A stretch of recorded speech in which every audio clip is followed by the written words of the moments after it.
Ankita, you're on mute. Am I audible? Yes. Good afternoon, everyone, and wish you all a very happy Women's Day. I am Ankita Pingle, representing the Hive Flexible Workspaces, and we are here to celebrate all the inspiring women, along with the founders of Women with Vision, Ms. Shija Shaju and Mr. Vikash Kriplani. Women with Vision is a learning platform for transformation and growth, with a vision to empower women all over the world to thrive in life by recognizing their true potential, moving with confidence towards achieving their goals. Ms. Shija Shaju, the co-founder of Women with Vision, is a program leader, somatic leader, and a leadership coach.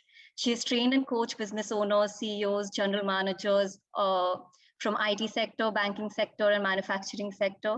For 8 years, she led programs and coached for institutes for generative leadership Asia, and worked as director of learning and somatic leader. Ms. Shija has about 450 hours of coaching experience and 25 years of corporate experience. She runs a successful coaching program called 6 Months of Creating a Life of Choice, and has coached and trained in companies like Siemens, BMC Software, Mercedes-Benz, and many more. She's also a contributing author for an Amazon best-selling leadership book, Become: The 5 Critical Conversational Practices That Shift Who You Be as a Leader. Vikash Kriplani, our next speaker, is a personal success coach and co-founder of Women of Vision. After his 25 years of work experience in business development across diverse industries like real estate and technology, Vikash pursued his true calling to become a coach. He is an ICS certified coach and works closely with senior executives and business owners around the globe. He has always believed in cheering on independent women, which led him to join hands with Shija and co-found the Women of Vision. Vikash is also the trustee of Kindle Life Charitable Trust, where funds are collected and donated for the higher education of girls. Without taking any longer, I would like to now pass over it to Ms. Shija to take the event forward. Thank you. Ankita, thank you. Thank you for that lovely introduction. And here's wishing everybody a very, very happy Women's Day. Let me start by sharing that, throughout my life, I've been a great admirer and supporter of independent, ambitious women. I've been my wife's biggest fan, and it's been a delight to stand by her side as she pioneered the world of gourmet desserts in Pune. Passionate baker and very well known for her contribution to bringing sort of global desserts to the town. And what I've come to realize is that on one side, women have this innate ability to endure a lot. On the other, when this ability, this emotional intelligence is channelized to work on their goals and dreams, women become a force of nature and are truly unstoppable. My co-founder, Shija, is such a woman. And it's been a privilege for me to get the opportunity to co-found the Women of Vision with her, right? We are stoked. We are absolutely excited about the platform we have launched called the Women of Vision. It is for women to learn and expand their world of possibilities, right? On that note, I'm handing it over to Shija, who's going to share with you our combined thoughts on what it means for a woman to become unstoppable. Vikash, thank you so much. Thank you for handing over to me. And Ankita, thank you for the lovely introduction. And the pleasure and privilege to be talking to all of you wonderful ladies. Though we can't see you, we know you're there. Okay, so brilliant. So this year, United Nations declared the theme of the day as Gender Equality for a Sustainable Tomorrow. Figures indicate 80% of people displaced by climate change and climate-related disorders are women and girls, while 70% of the 1.3 billion people living in conditions of poverty are women. While this is not our topic, I thought this is an important conversation, just even if it's if it means that we're a little digressing a little bit, because we are right now having a conversation with a whole host of all of these enterprising women. It's important to bring into the picture that when women start to see themselves as unstoppable, there is a lot they can do in every aspect of their life, even in a sustainable future. So imagine if the global theme is that you can, if the global theme is that you can imagine the extent of potential that we are talking about that is being left untapped, right? Which, if recognized, can really go to different heights, right? It can help in raising so many the standards of living of human beings and the economies of various nations. Anyways, coming back to our topic today, we are born to be unstoppable. We as humans per se, and women absolutely, yes, we are born to be unstoppable. We learn to we are born in this body, right? And just connect back with your childhood, or you see a child, just imagine that. You may not remember what it was like to be 3 months old, but imagine a child, right? What does a child do? As she's growing up, she learns to flip to a side, right? Then she goes on her belly, then she starts crawling, then she starts walking, then she starts running and jumping and skipping. And while learning all of that, what happens to her? She falls. Absolutely. She falls so many times. Does she tell herself, okay, I'm giving up. I'm not going to get up anymore. You know what? I fell too many times. I'm not going to walk anymore. No, she doesn't, right? Do her parents tell her, you're falling so many times, you're getting hurt. Don't walk. Stop. Don't walk. No, they don't, right? So, and even if somebody told you, right, don't walk, you're falling so much, don't walk, right? Would you stop? No, because that's an innate ability, that's innate, it's natural for us to be unstoppable, to fall, get up, walk, run, jump, skip, fall, get up, fall, get up. But what happens? Along the way, as we grow, we start getting influenced by so many things that is happening around us, our parents, our cultures, our societies, the news that we see, and many more things. They just start influencing us and start shaping our personality, right? Our parents themselves, with a lot of, probably their intentions are exactly right in place, but then unknowingly they tell us so many things which help us, which make us feel differently about ourselves. For example, you must have heard all of this, right? Maybe you've heard it from your own family or someone else, or you're seeing this happen. You're a girl, it's beyond you, right? Really? You think you can do it? All right, talk like a girl, be meek, walk like a girl, don't walk like that, right? I'll tell you a quick example, right? I had a coachee of mine, and she had a habit of walking like this with her chest out and her shoulders a little back. As a young girl, she told me this in one of our conversations, right? So like this, and that's the posture she identified herself as she was growing up. But with all good intentions, her mom and dad used to tell her, "Don't walk like that." Mom specifically, "Don't walk like that. Walk like a girl. Walk meekly. Put your shoulders down like this and walk like more petitely." Right? She just couldn't connect with that way of walking. Despite telling so many times, she did not change. So what her mom started doing, and I'm not saying her mom is wrong. Please don't misunderstand me. I'm not saying she's right. I'm not saying wrong. She's the best thing that she did what was best in her capacity and capability to do. All right. But what happened? What she did was, as soon as she saw my, as a young girl, my coach used to walk like this. When her mom understood that by talking, it's not making sense. So let me use my physical power on the child and hope that'll help her. So when she used to see her child girl walking like this, she used to go and she used to make a fist and hit her on her back over and over again. Again, I want to remind you, I'm not I'm not saying her mom had bad intentions. She may have had good intentions, and that's the only way she's able to express herself, right? But what happened to my coachee for that?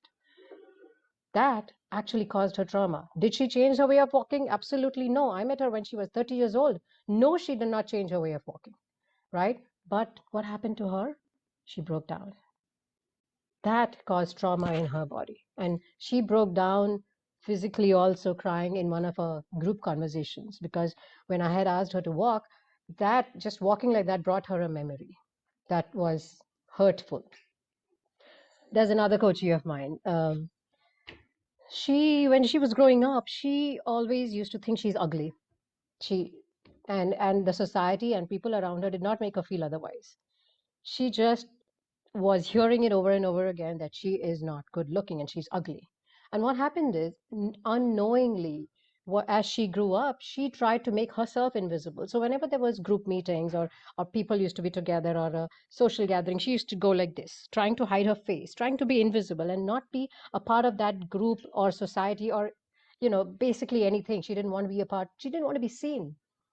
And this made her body actually shrink. And as she grew up, this was her stance. If you can see me, I hope you're able to see me clearly, because this is a lot about the body and how it affects the way we grow and shape ourselves. So she started walking like this, and her shoulders used to be down, and she actually developed a hunch. Now, because of this body of hers, she lost out a lot of opportunities. People couldn't trust her because she was not looking in the eye and talking. She lost out opportunities of promotions, of taking on new responsibility, of basic growth. What am I trying to say? It's this is all of these factors, a lot of factors influence us and shape us as we grow. Yeah. Now, this opinion that we form about ourselves as we grow, it becomes like a guiding principle then. Men also do that. It's not that men don't do, it's just that they are much more generous with themselves. While, for example, I'll give you one statistics, like for very recently I read this and I was like amazed. While applying for jobs, all right, if men see 20% of the job description they can do, they apply for it. But women, when they see 80% they can do in the job description, they still don't apply. Why? Because they have this constant need of being over prepared and overqualified, and only then will they feel that they're confident. And I'm not talking about anything else, but I'm talking about the lens that they are looking at it from, right? What is acceptable out there for them is more than 80%. Being really highly qualified and over prepared for everything, only then I'll be confident. Another survey I have, Times Magazine survey found that 38% women find themselves extremely ambitious. Rest do not. The next one is even more interesting. Among millennials, 44% of the women said that they feared failing or they lacked confidence, and that prevents them from being more ambitious. Can you imagine? Now, this survey is done by American Times Magazine. So we are actually talking about a developed nation. You can only imagine what it must be in our nation then. I'm not taking a break here, but I'm wanting to know if you're with me, just give us a thumbs up. If you can, anybody can give us a thumbs up. Vikash or me, we just want to know whether you're together, you're with us. Ankita, anybody, anyhow, any messages anyone can put in? All right, we're getting thumbs up there. Brilliant. Brilliant. Okay, so let's go. Coming back to the original point, right? We are born to be unstoppable, right? Then what is happening to us in all of these things, right? Just this weekend, I saw a movie, and I want to share this with you. It's about Bethany Hamilton. The name of the movie is Unstoppable. All right. Bethany Hamilton is a world champion surfer. She is. She started when in the age of 8, and by the age of 13, she was contesting, and she was going for a lot of contests and winning most of the contests. By the age of 13, she was bit by a shark. Her left arm was bit off by a shark. She did not have a left arm after that. 2 weeks, 2 weeks after that, she was interviewed, and she was asked, "Do you think you will ever surf again?" She looks at the camera and she says, "Think? I know I will surf." I got goosebumps when I saw a 13-year-old girl saying that. Can you imagine? We are born to be unstoppable, girls, right?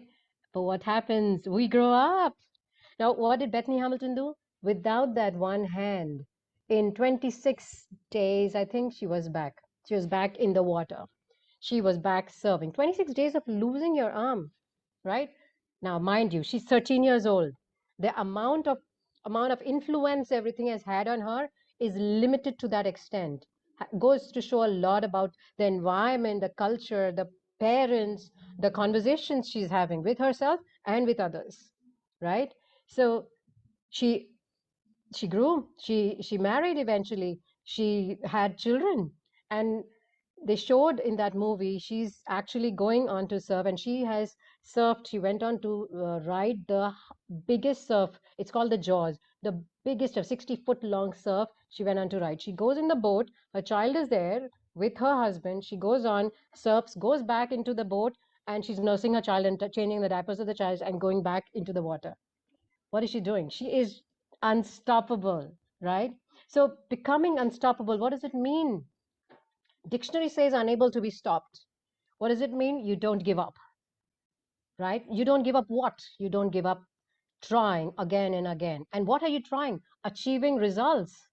So when you go on achieving results constantly over and over again, because even if you're failing, you're getting up, achieving some of the other result. Yes, you're failing. Okay, you fall down, you get up, and you do it yet again. You begin, then you start feeling this constant adrenaline rush in you. Let's shift gears a little bit, right?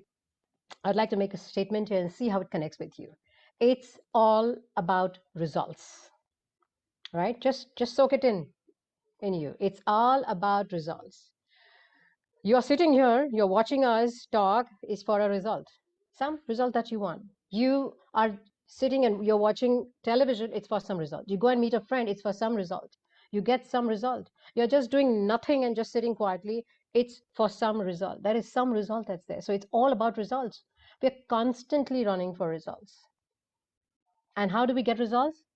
Is by actions. You take actions, you get results. You take more actions, you get different kinds of results. You take less action, you get different kinds of results, right? Between me and Vikash, we have 50 years of work experience, 50 years between us, and more than 600 hours of coaching behind us, right? I myself come from humble beginnings. I live with my parents when I was very young, obviously, and two more siblings. We lived in a simple two-room house, one room and one kitchen, literally. Our washroom was also outside. I grew up seeing my parents work really, really hard, especially my mom. She used to get up at 5 o'clock in the morning to take care of everybody and then go to work by 7 o'clock. She used to be out of the house. Seeing my parents work so hard, of course, as I said, influence, right? I started working at the age of 19. I myself did my bachelor's degrees on a scholarship, took a student loan, and completed my master's. And continuously, I've been working. So while most of my friends were partying, after college, I used to go work. Not that my father told me, you got to work, you got to earn. No, it was just my innate need and desire. Because I've had this constant need to grow and learn. And every time I see something is easy or something that I have gone past, now there's no room for growth, I push myself to the next level. Yeah, I worked as a director of learning, as you heard earlier, right? And when I felt I was getting a little comfortable there, I left and I started my own company. And 6 months, we have set up the Women of Vision. And we are engaging today in conversations within ourselves and with industry experts, which was not even a possibility a few months ago. We are engaging in with conversations with people who are doing a huge impact in the world and bringing them onto our platform such that we can make a huge impact to whoever we are touching. Vikash and me connected on the same thing. We are unstoppable. We live and breathe unstoppability, if that is even a word. Every morning we wake up with this adrenaline rush due to the power we have to make such an impact in the world.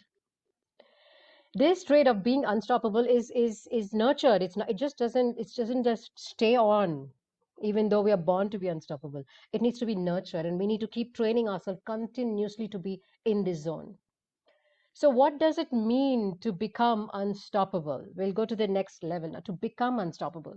Between us, with our experiences and how we have seen and how we have grown and what we have learned, we narrowed it down to 8 steps, 8 steps, 8 practices to become unstoppable.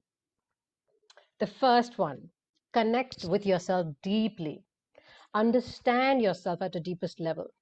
Understand what you care about and what makes you truly happy and joyful and gives you the satisfaction in life. Spend time in reflection, get coached by somebody, right? So that coach will be able to reveal your blindnesses. Attend learning programs. There are plenty. You know, there are plenty, right? With the pandemic also now, so many doors have opened for so many people. It's become so easy to connect with somebody sitting in like US and learn from that person, right? Really good names are giving up their programs for really low cost too. Expand your learning repertoire, right? To be able to explore yourself deeply. So know your strengths and pay more attention to doing more of what works for you. All right. The practice. Second practice is overcome self-limiting behaviors. Once you have connected with who you are, right, you build an awareness of yourself. Then you start building awareness of your own self-limiting beliefs, beliefs that you may or may not even know that you have. But these beliefs are those barriers that limit us. They are unseen, but they limit us. They create automatic behaviors in us that hold us back from accomplishing our breakthrough goals, right?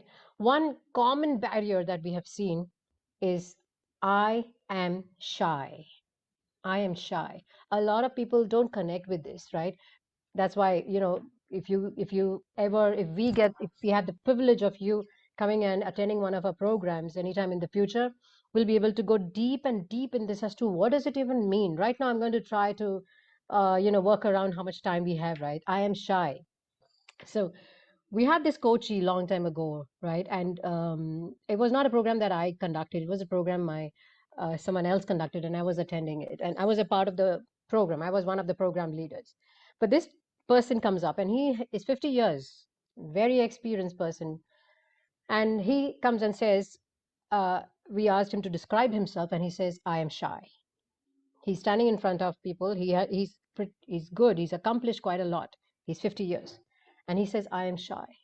And when we go deeper into conversation with him and understand and try to enable him to go deep within him and ask him, when do you think this all started?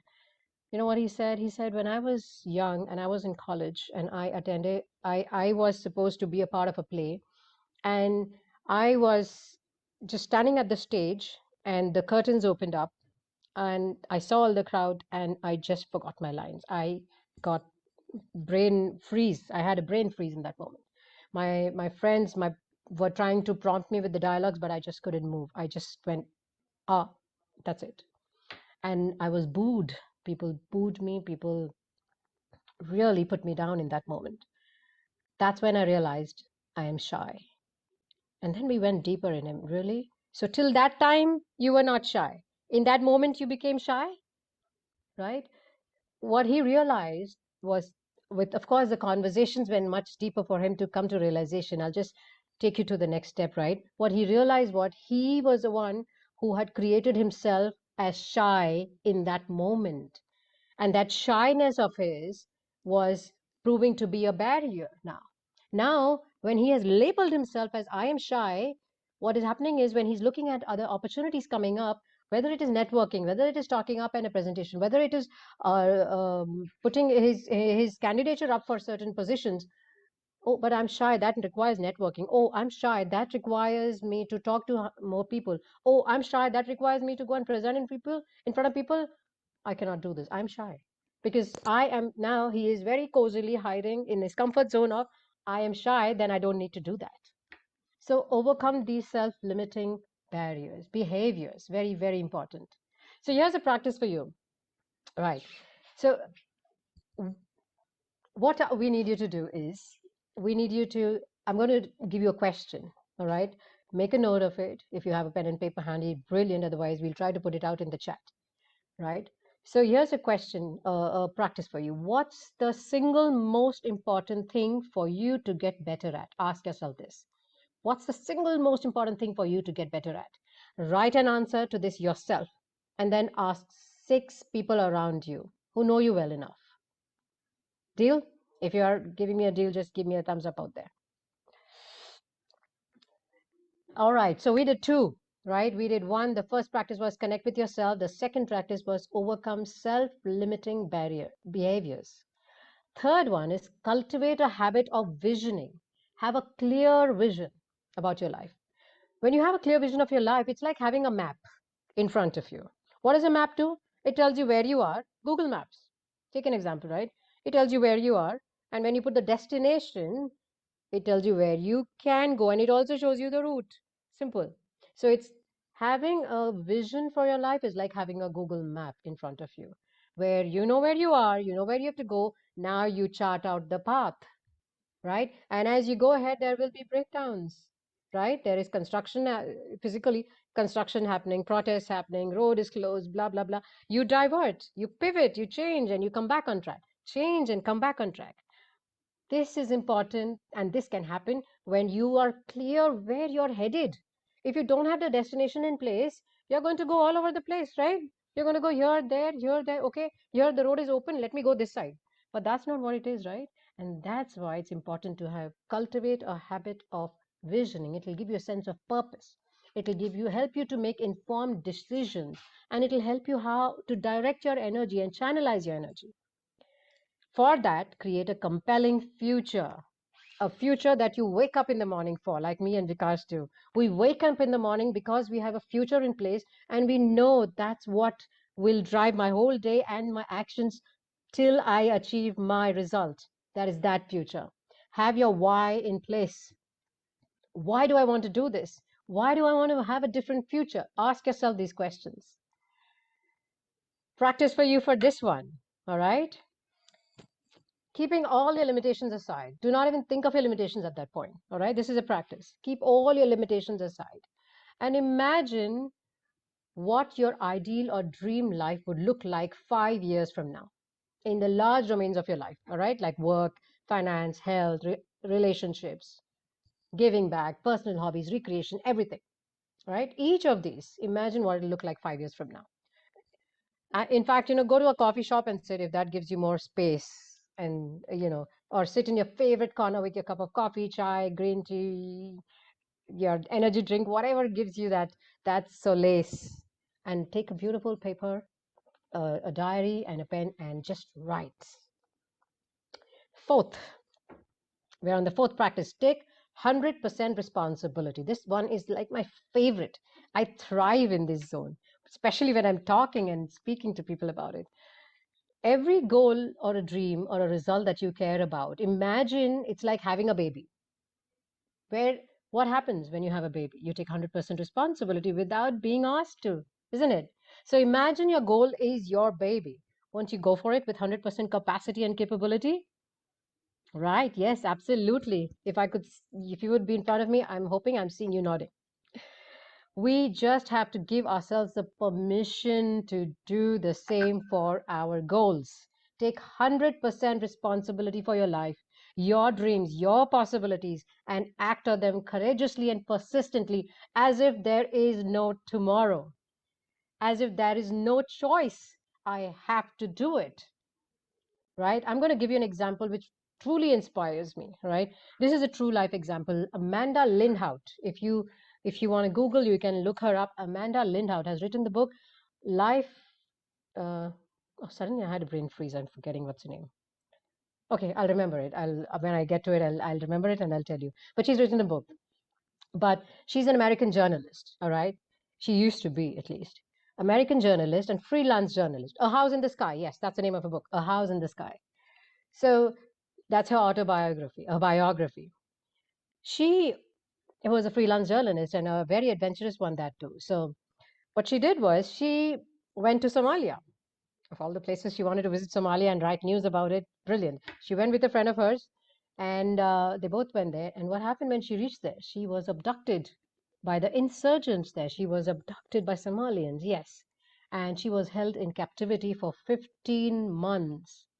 15 months in captivity, and she was literally at one point of time, within a few weeks, maybe 2 weeks, she was separated from her partner, and she was kept alone, and he was kept alone. And what happened was they actually tied her up on the bed, and she was physically and emotionally abused day in and day out. It was brutal what Amanda went through. She says in the book that it was easiest for her to end her life. It was easiest for her to get hold of a razor and just cut off her slits.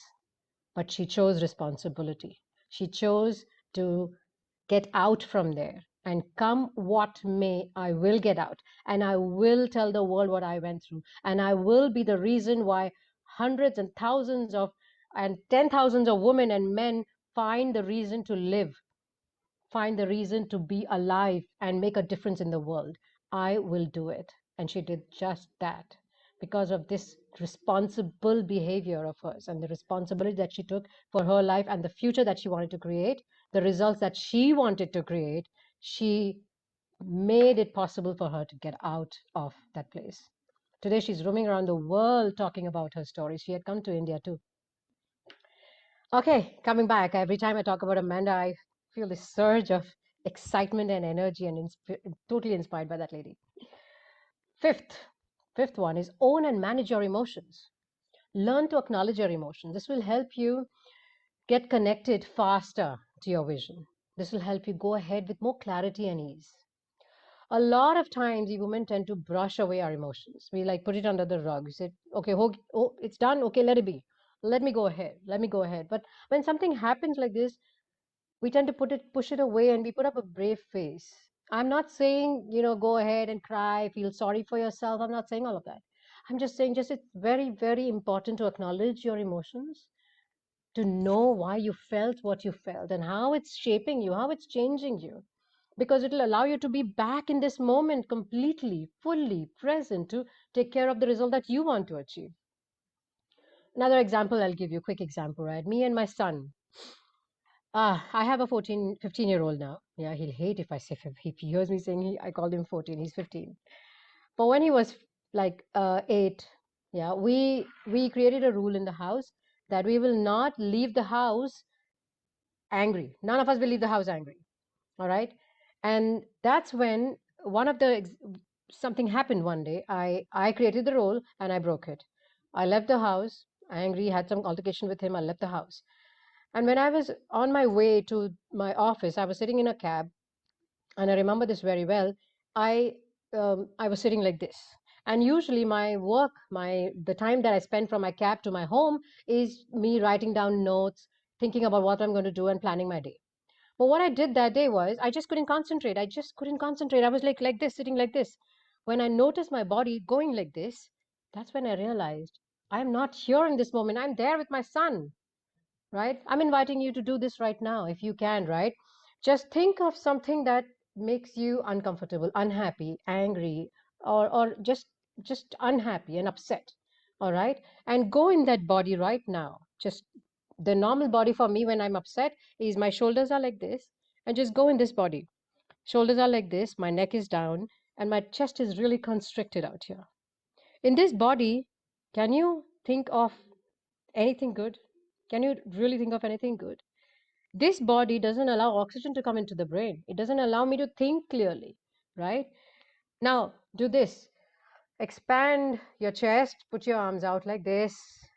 Just look straight, soft eyes, and soft vision, and just a small, light smile on your face.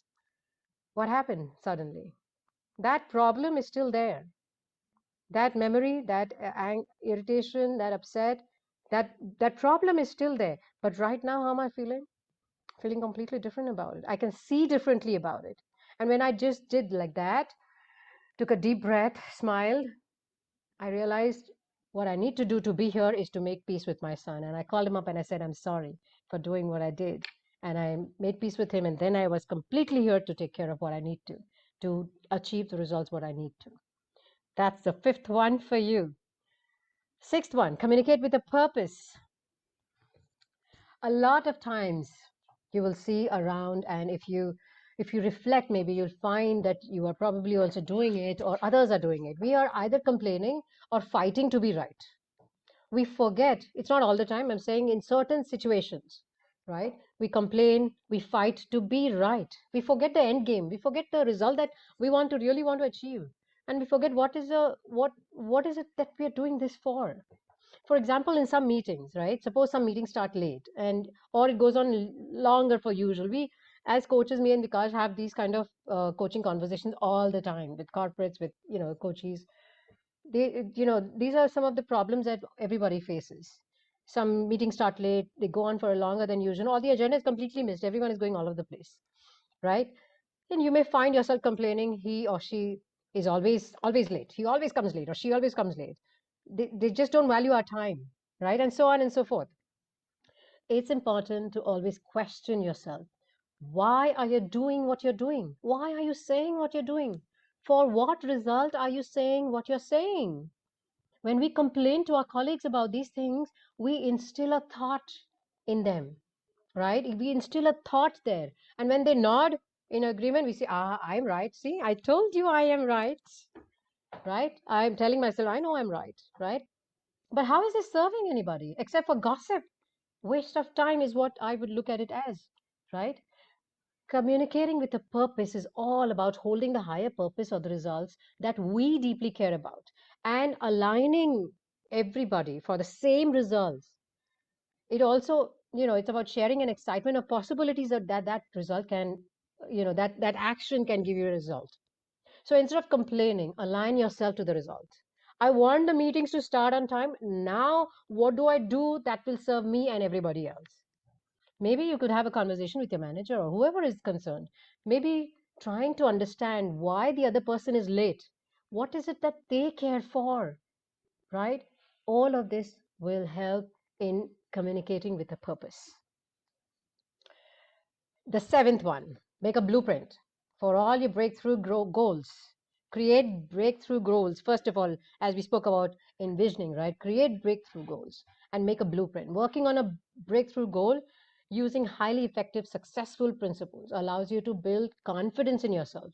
Think bigger over time and become unstoppable in the process, right? A breakthrough goal is one which will push you beyond your comfort zone and will help you expand your mindset and enhance your skills.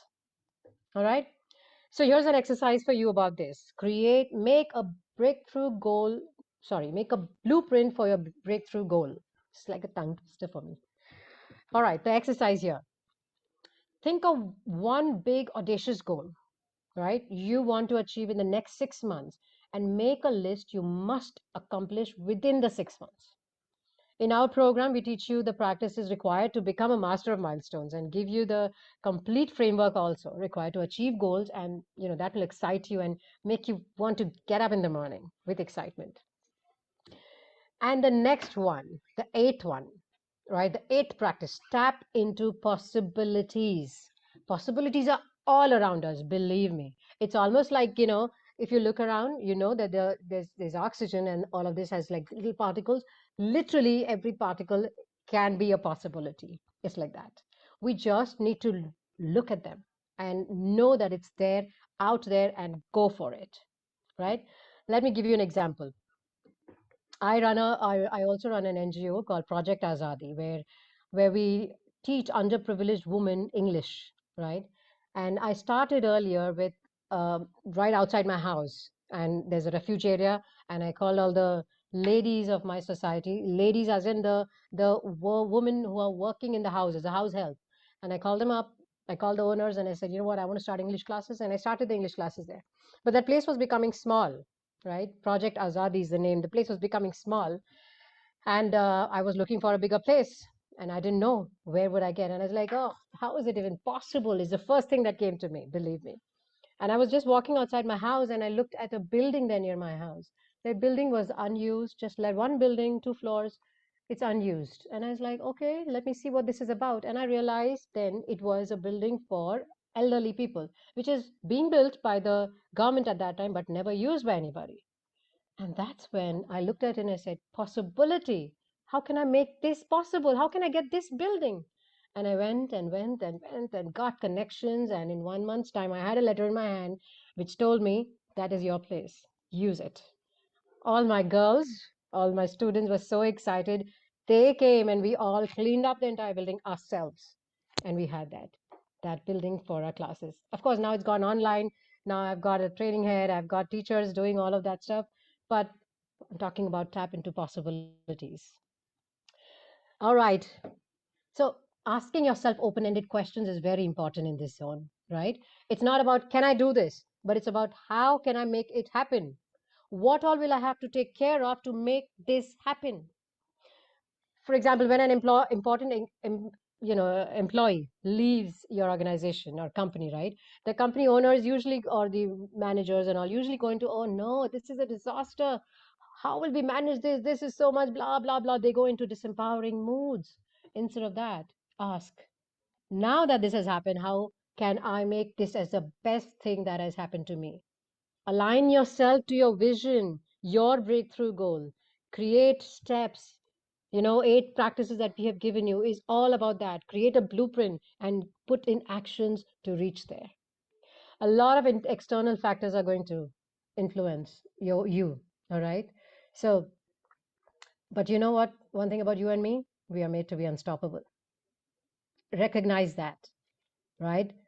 Every time you fall, dust yourself and get back on track and keep moving forward.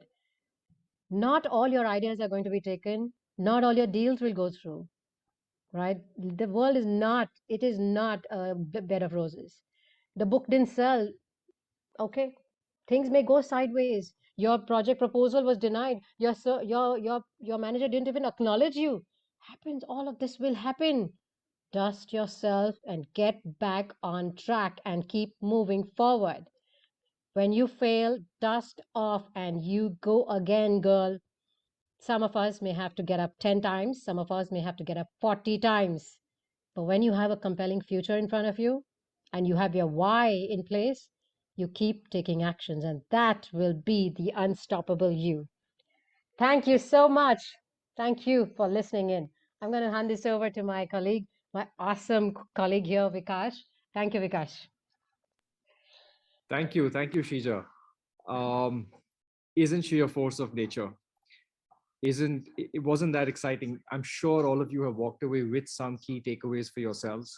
And to make it easy, if you have missed out on anything that she said, I'm going to quickly repeat the 8 steps that we put together are the 8 steps for you to become unstoppable. It's connect with yourself is the first one. The second one is to overcome your self-limiting behaviors. The third is to cultivate a habit of visioning. I hope you're writing these down. So it's connect with yourself, overcome your self-limiting behaviors, cultivate a habit of visioning, take 100% responsibility of the results you care about, take control of your emotions, communicate with a purpose, learn to communicate with a purpose. The seventh one is make a blueprint for your breakthrough goals. So think of that one big audacious goal that you want to work on and make a blueprint for it of all the things that you need to get done to achieve that goal. And the eighth one is to tap into possibilities, right? That's so big, to keep yourself open and tap into all the possibilities that are around you. Stay curious and stay excited. So those are the 8 steps for you to. These are the 8 steps that we teach in our program on how to become unstoppable.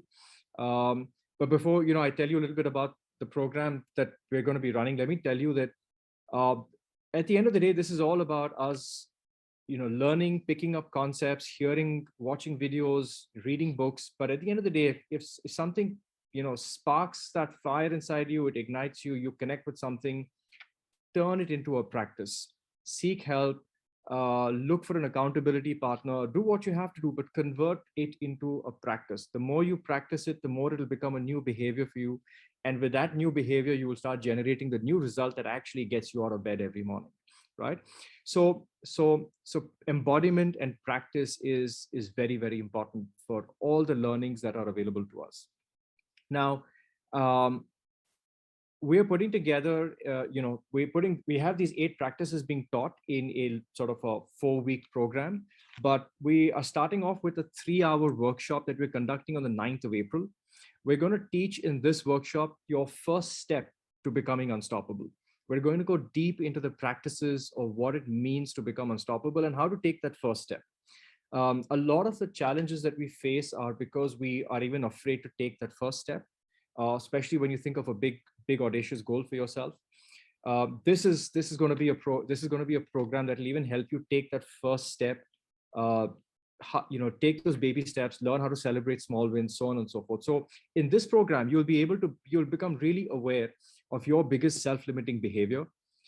You're going to be able to uncover your disempowering belief that's causing this limiting behavior that you constantly demonstrate. You will be able to reconnect with the outcomes you really, really care about. Things that you really care about. What are these results you want to work on? You will be able to visualize all the possibilities of your life across the various domains, across the various aspects of your life. You will learn practices to overcome your biggest barrier. You will learn body practices to charge ahead.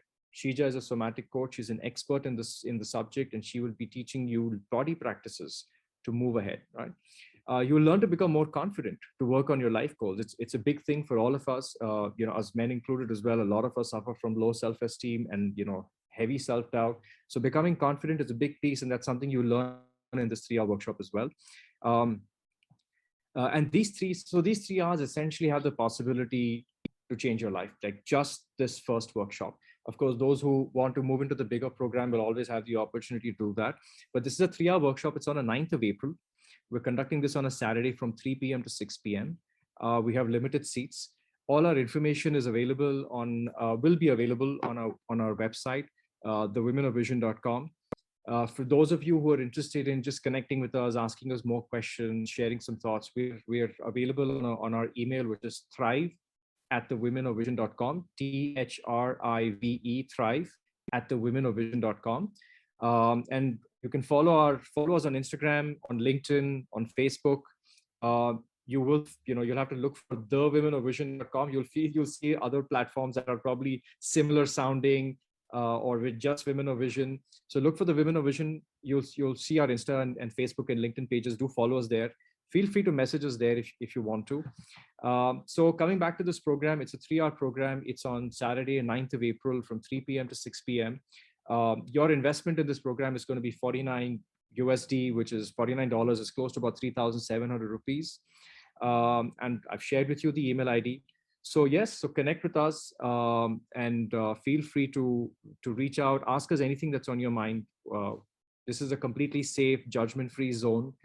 That's what we love as coaches. We love to hold this space where people can just share freely, and explore themselves, expand their thinking about themselves, expand their thinking about their future. So feel free to reach out to us. And I hope we have some questions here. Shija, do we have any questions that we're taking on? All If right. you have any questions, please do put it out in the Q&A, and we'd be happy to take that on for you.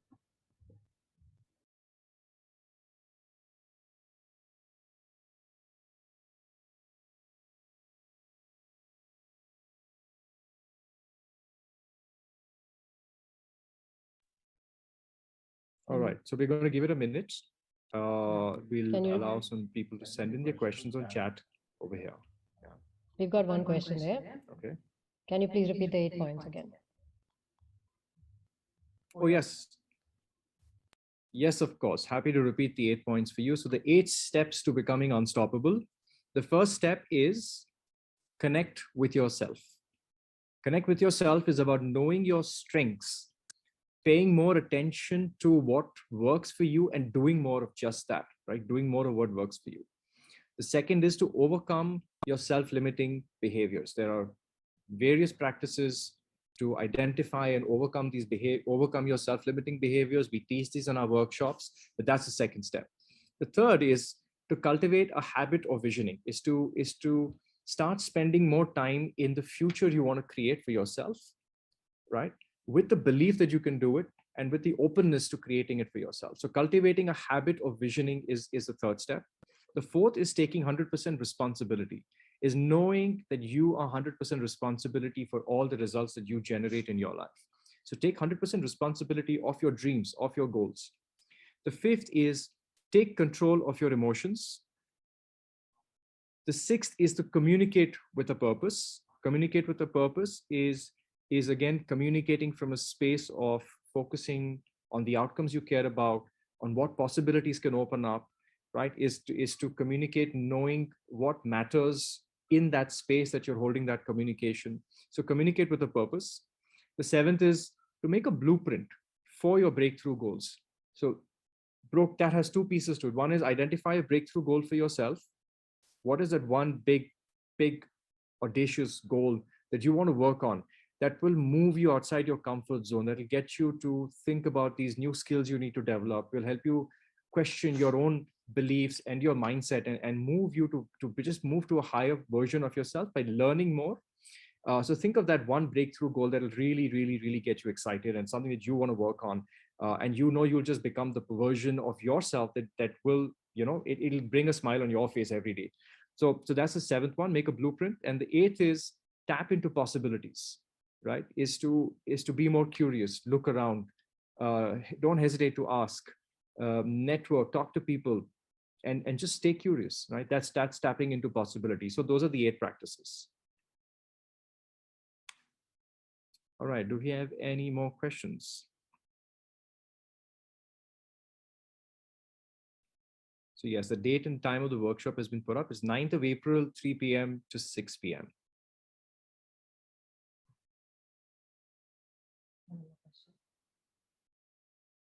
Yeah, one more question. Yes, I can't. I can't see a question here. You want to take it? Sure. So we have one more question here. How do we manage emotions in workplace? How do we manage emotions in the workplace? Very, very deep question. Deep, a lot of it actually can go to a longer program will be the place where you can actually get it. Right now, if I have to answer it, managing emotions, right, is about in that moment connecting to what is it that matters to you? What is it that you care about?